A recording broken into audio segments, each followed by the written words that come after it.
On Carolina Soil with Emily is sponsored by Hearns Fine Jewelry on WNCT and Pivot Bio on CBS 17. I'm a first-generation farmer. Me and my wife started Clark Family Farms in 2009. We started with a few cows in our backyard, and we've kind of progressed a little bit to where we are now. Now we're running about 75 head. We do farm-to-table beef. We also have 4 commercial breeder hen houses with Mount Air Farms. We produce about 200 acres of hay annually. We farm around 500 acres in Stokes and Rockingham County.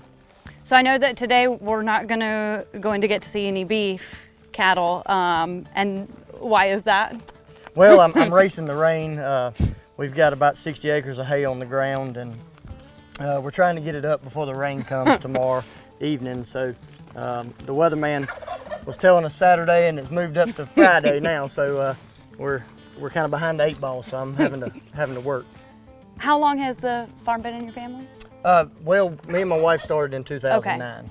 Yeah, we started from scratch. Her dad was a tobacco farmer. My family years ago did tobacco and had quit, and I kind of always had a passion for it growing up around it, and we started just on a whim and grew it to what it is today. Why beef cattle?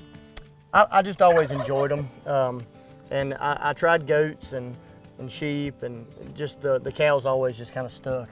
They were very peaceful animals to me. Yeah. So that was kind of my tranquility, I guess you'd say. When I'm having a bad day or something like that, I'll just pour some feed out, flip the 5-gallon bucket over, sit on the bucket and just watch them eat, and it kind of takes all the worries and stress away. Yeah. It really does. So let's talk about the full circle of agriculture, because you have beef cattle, you have poultry, you're growing hay. How do all those work together? It all kind of commingles. The poultry houses produce manure, which in turn we use on the hay fields. We've downsized our operation over the last few years, so we don't feed our cattle as much hay as we used to. So we retail sell a lot of that.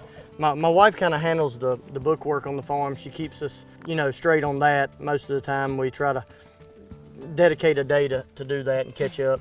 The kids are showing livestock now, so they're showing cattle. They're showing at the county fairs and stuff like that. So we're really enjoying seeing that happen in our kids, and hopefully that'll kind of seed them into the next generation to take the farm over. So yeah. Then the farm can become a multi-generation, operation. So.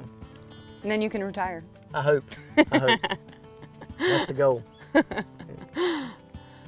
Let's talk more about the nutritional value of hay, and you also finishing with grain. So like I said, we raise our cattle on grain finish, so they spend the end stages of their growing cycle in a feedlot, where we feed them primarily a grain diet, but they're supplemented with forage and fiber through hay, which, like I said, we produce quite a bit of. Hay alone is hard to sustain an animal just on the nutritional quality of hay, until you get into some higher quality alfalfas and stuff like that. There's a lot of people that grass finish their cattle. We personally prefer to grain finish ours. I like the palatability of a grain finished steak over a grass, and that's just my personal opinion. And for the consumer, what difference does that make? Really, it depends. People that grass finish can get a good marbling in their steaks if they get really good at it. The marbling comes a little easier with grain because you're able to provide a fattier diet to them, and they're able to marble and get a better fat cap on your stuff. Marbling and fat equates to flavor and tenderness a lot, and like I said, people are able to get it out of grass finish if they're good at that. I'm not. So. Tell me what the difference is between grass finishing and grain finishing, especially when it comes to the elements, weather. Well, basically grass here in North Carolina, in this part of our state, it'll start growing late February, early March, somewhere in there. It'll come out of its dormant phase depending on the weather. We'll get a good lush spring growth. It kind of falls off in the summertime. Here on our farm, we rely a lot on summer annuals to supplement our cows through that. And then in the fall, we get a little bit more growth out of our cool season grass, and then we'll supplement all along with grain to our nursing mama cows and stuff that have higher nutritive requirements.